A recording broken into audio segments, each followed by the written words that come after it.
How's it going, YouTube? Long time no video. Hopefully I'll be making videos a lot more frequently in the near future. I'm going to talk about the Dutch general election. On Wednesday, the Dutch voted for their House of Representatives. Results were still coming in yesterday and last night. I think that these are the final results here. I don't think they're going to change anymore. There's a lot of issues. First of all, in the past, the biggest difficulty about talking about Dutch elections are because of the sheer number of parties. So in the past, I've been talking about 13 different Dutch political parties. 4 more parties won seats in this election. A total of 17. 17 different parties won seats. So I'm going to try to break this down as best I can. Now, up at the top here, I've got the conservative wing. Geert Wilders and the Party for Freedom, the PVV. Thierry Baudet, and I know I'm incapable of pronouncing that right, and Forum for Democracy. And then you have the Calvinist Party. Now, my viewers are probably most interested in Geert Wilders' party and Thierry Baudet's party, unless you're a hardcore Calvinist. And I think I only know one hardcore Calvinist in the whole world. In 2017, Geert Wilders' party came in second place and got 20 seats. Forum for Democracy was a brand new party. They got 2 seats. Now, collectively, they're up 3 seats. The Party of Freedom was down 3 seats. Forum for Democracy was up 6 seats. Now, there's a whole bunch of issues here. Both of these parties should have got more seats. So this is actually a disappointment for several reasons, and I'm going to get into that. Now, the big winner is D66, Democrat 66. So they greatly exceeded the polls. They got 19 seats in 2017. They were forecasted to get much less than this in the polls, and instead they came in second place with 23 seats. And so the Party for Freedom underperformed compared to the polls. Most of the polls were showing them getting 20 seats or more, even 23 or 24 seats. And so based on the polls, Geert Wilders' Party for Freedom was supposed to come in second place again. And what's more, the ruling coalition looked like they might not get 50%, which potentially put Geert Wilders in the position of being a kingmaker. Well, that didn't happen because part of the ruling coalition is D66. So the ruling coalition is the People's Party of Freedom, the VVD. That's Mark Rutte's party. So he's been prime minister forever. Now he's going to be prime minister with an even stronger majority in the House of Representatives. So he only had not even 51% before, like 50.7%.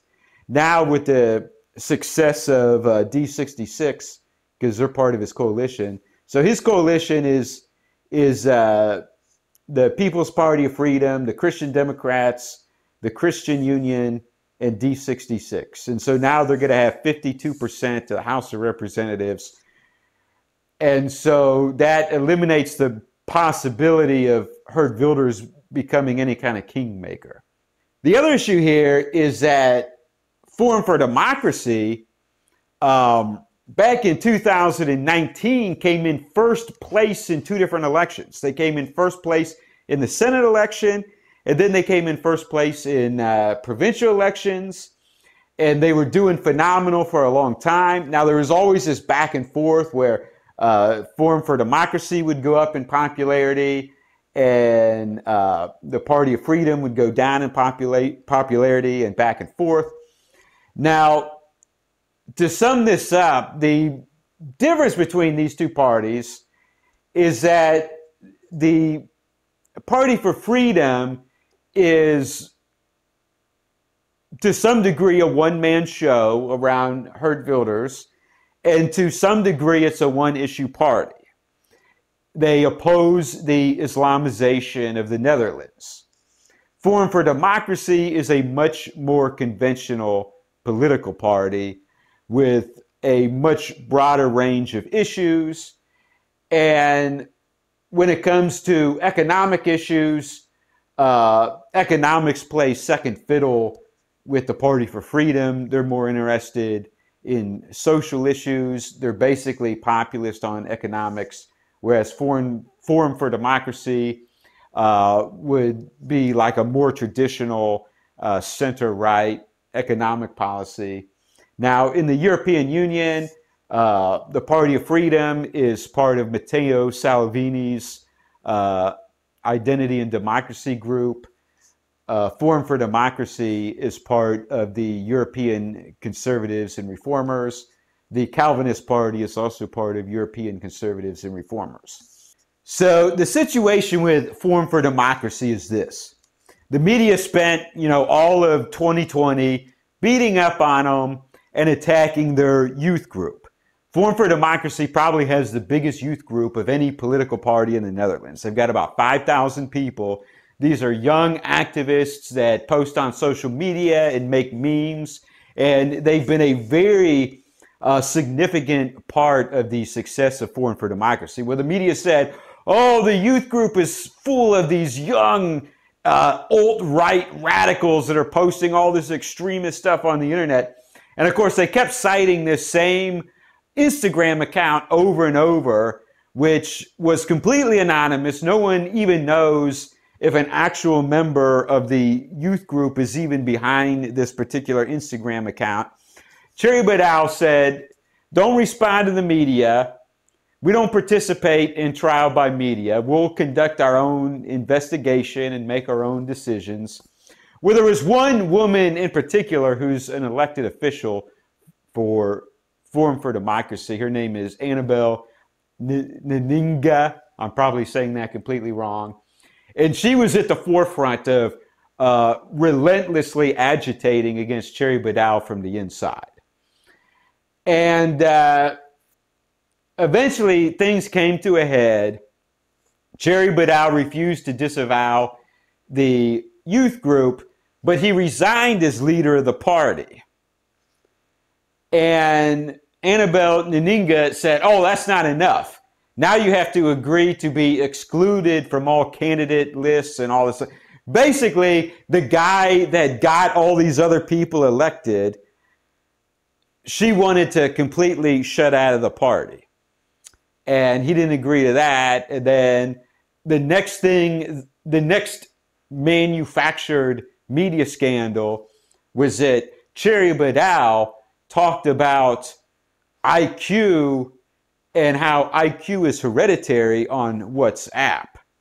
Now, everything he said is backed by 130 years of empirical data from the most prestigious universities in the world, but the media and the left says that you should not be allowed to talk about it. So they said, oh, Thierry Baudet believes that intelligence is largely hereditary. That's a scandal.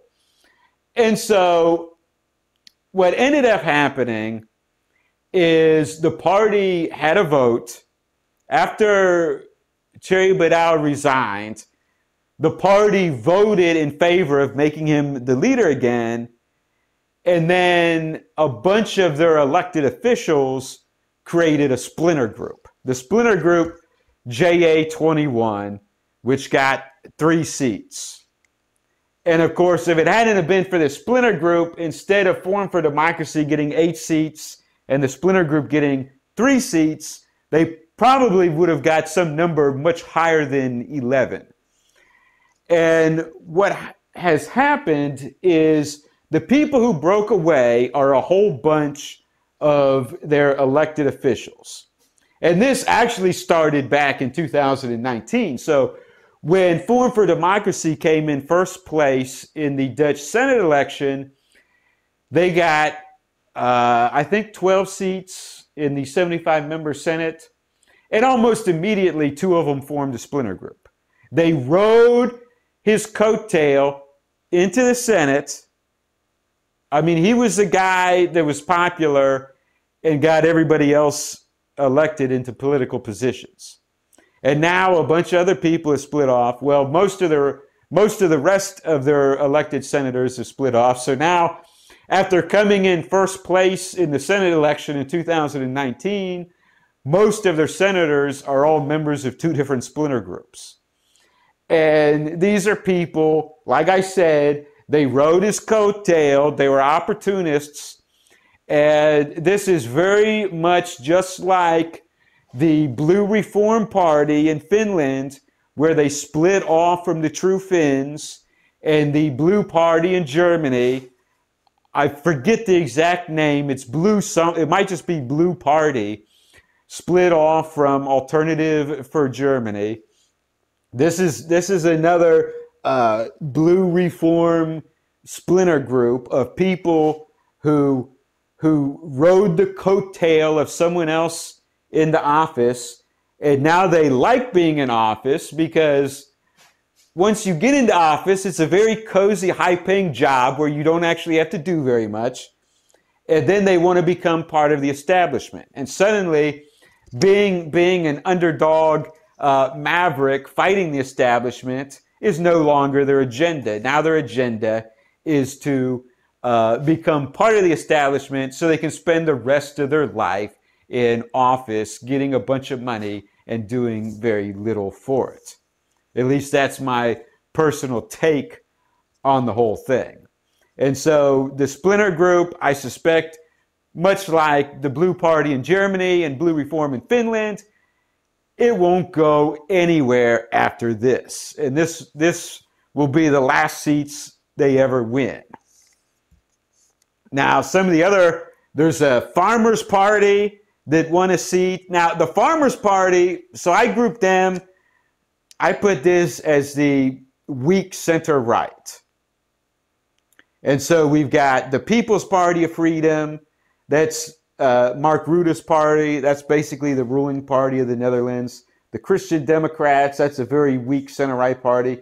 Christian Union, I've talked about them in the past. The feedback I've gotten from people in the Netherlands is that Christian Union is not conservative at all. It's basically people who are on the left except for one issue, and that's abortion. That they oppose abortion, but they're pretty far to the left on every other issue. Then you've got the 50-plus party, and then that party, and then this Farmers Party that won a seat. Now, the Farmers Party might actually be fairly conservative, so maybe it should be up here with these three parties, but I just don't know for sure. There's not very much information about them on the internet. And so then you've got green links in the Socialist Party and the Labor Party, and those are like the three main far left parties. Now, two of those parties went way down in seats. Then you've got Dank, which is basically a party for Muslim immigrants.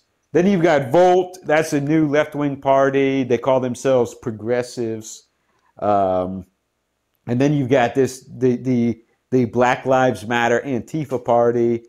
And so, like, Dank is largely made up of recent immigrants who are Muslim. And then a lot of the voters for this party are apparently African immigrants and Caribbean immigrants who are not Muslim. All right, thanks for watching this video. Click the like button, post a comment below. I also got a website I want you to check out, National Conservative. This was just started last January, americafirst.com, MERICA1ST.com, americafirst.com. Check it out. I'll post a link below. All right, click the subscribe button. New video whenever, hopefully soon.